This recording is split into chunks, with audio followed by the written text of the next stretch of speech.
There's so much water being poured into this fire. There's just puddles everywhere. We were backing into this police tape earlier to let a police officer go by, and it was wet because of just how much water they are working with. You walk with me. They've actually just added more police tape over here. I want to show you what's going on over here. Look around. We still have people working on the electrical box. They're removing glass. If we pan over here, you can see a little bit inside. In just a moment, you're going to see a CAL FIRE truck move in behind me. They go up this hill over there. There's one area that they've really worked on containing overnight. We'll talk about that coming up at 5 o'clock, but for now you can see it's still a very active scene as this fire is still growing. As per the last update, you see we do have more crews here like this one behind me going up with more guys up there to help fight the fire. This is the mobile command center for Fresno Police. We don't see it over here that often. I've been a reporter here in this area for a few years now, and it's really only brought out if something big is going on, and Fresno Police are tonight telling us that this is an event that they wanted to take seriously. We're over by the Shell gas station, that one that's that last stop before you get to Millerton Lake, and look behind me, the scene is still pretty active. They're done filling them up. They take them over here to this truck. You can see right now they're taking it away to the other side of the river. This road on Elwood is now open. People have been moving through. This is a change in just the past hour or so. But if you look over here, this is the house that those fire crews did have to rescue the people from. If you get off the Jensen exit from the 41, there's a neighborhood right over here. That is where we are. And there's two things I want to show you real quick. So if we pan over here, this house, we've been seeing a lot of detectives move through. You can kind of see them behind that truck. They've been over here. Some officers, you see one right there in the tie.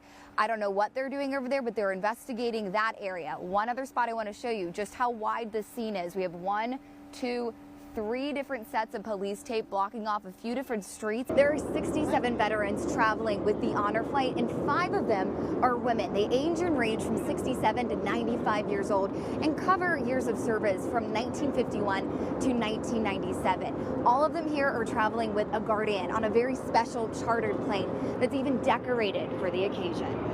The GOP is a little bit closer, 205 to Democrats 190. So some of the races here locally we're focusing on. The race for District 21 right now, neck and neck. This is the current map. So it goes from Bakersfield up to Hanford. Does not really go north of Hanford, but this map, if it gets approved by voters, you can see it encompasses a lot of western Fresno County, and it has a different shape to it. It's really stark side by side.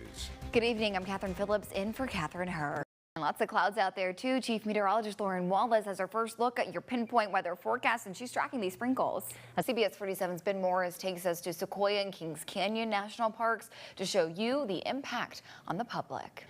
For continuing coverage of the impact of the government shutdown, be sure to stay with Eyewitness News on air and online at yourcentralvalley.com. Turning now to New at 6, a story that will make you smile.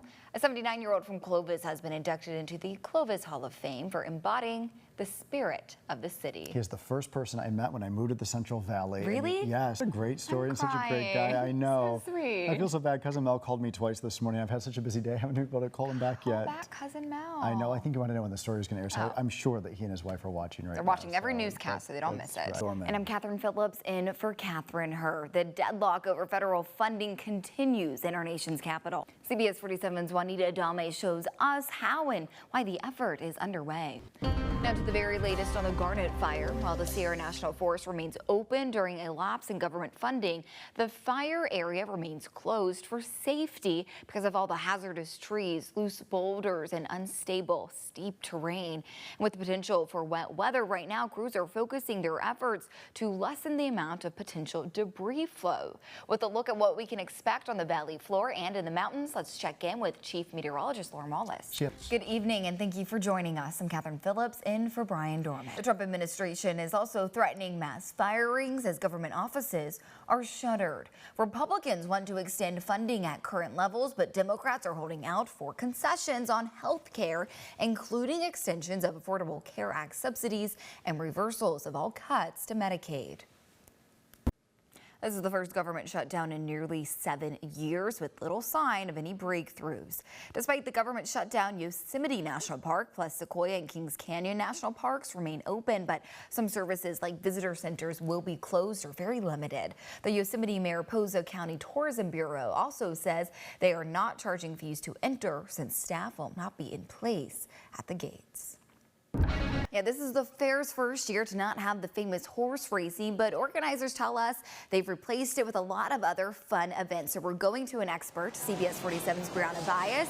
She's an expert at fun and doing the news here. She's live at the fair. Brianna, what is going on now? You've been there for about an hour or so since it's been open. Brianna, I mean, what a person to tell to be quiet, other than me around the sleeping babies. I understand. Yes, I was excited. Cute. Brianna, thank you. And today is October 1st, which is the start of Breast Cancer Awareness Month. And I know we cut into the middle of the police chief giving updates, but we're in communication with Rhett. We asked him about what injuries made him come to the hospital in the first place. He is saying that he was tased 4 times.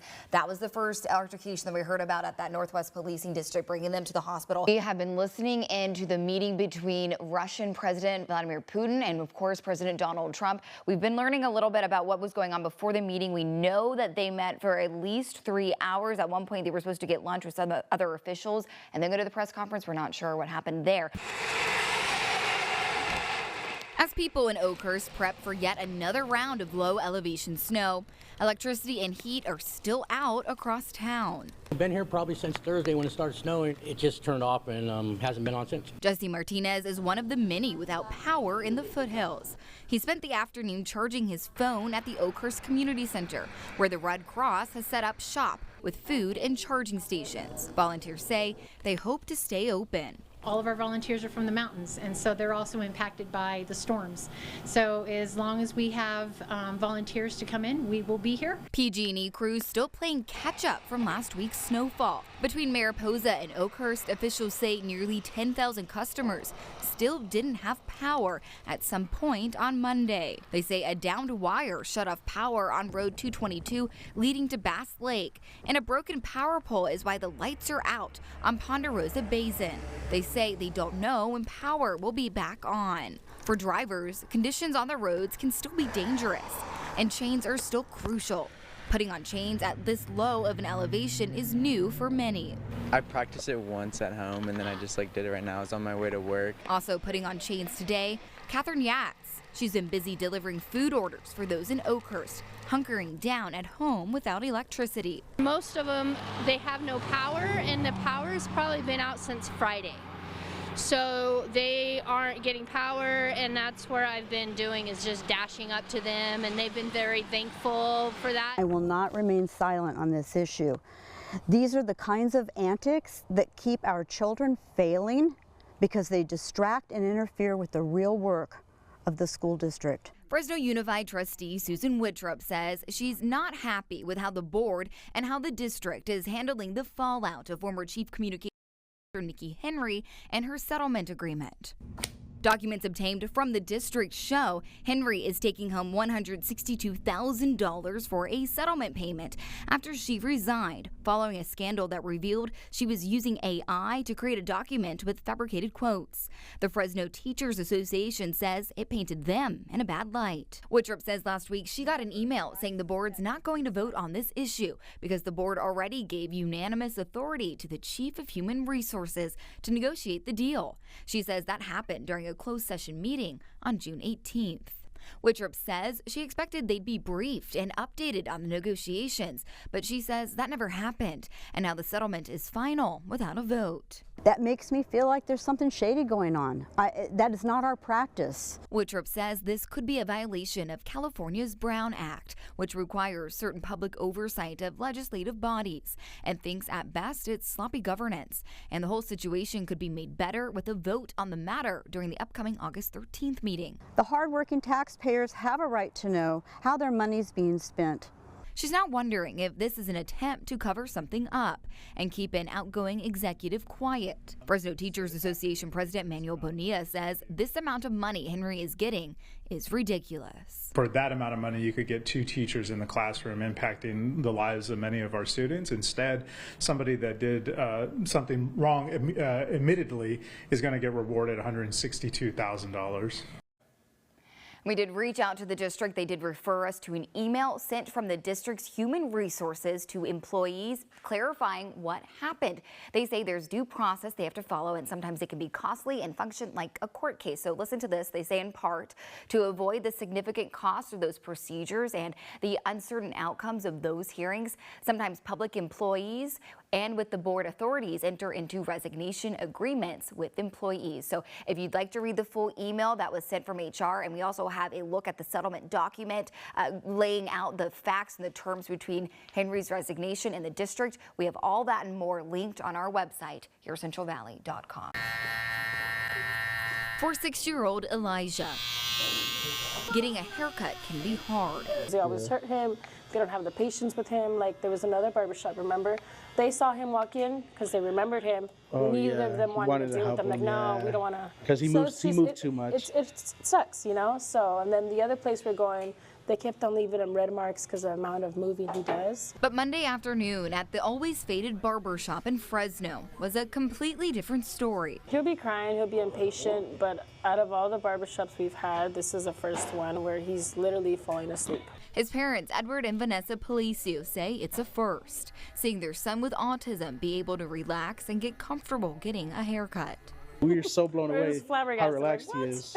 Owner Elias Gonzalez says despite only opening his business 2 months ago, he knew he wanted to find a way to give back to the community. His fiance suggested doing something for Autism Awareness Month, and the idea was born. Like, all right, let's do certain days out of the week where we just offer free haircuts for the individuals. Just, all right, let's do it. Gonzalez says he wanted to spread awareness of the obstacles kids on the autism spectrum may face, and in practice change the environment of his barbershop to make kids coming in feel more at ease. Either it's a touch sensory stuff where it's the music or it's, big crowds. So, as soon as it hits 3 o'clock, I make sure to turn off the music and then just keep it quiet, mellow environment. He says they even spent time training staff on the best ways to make kids with autism feel more secure and to focus on being patient. And for families like the Palicios, it's working. Thank you. And the cherry on top is that it's free. He's looking fresh already. Yep, he's gonna have a nice fresh cut.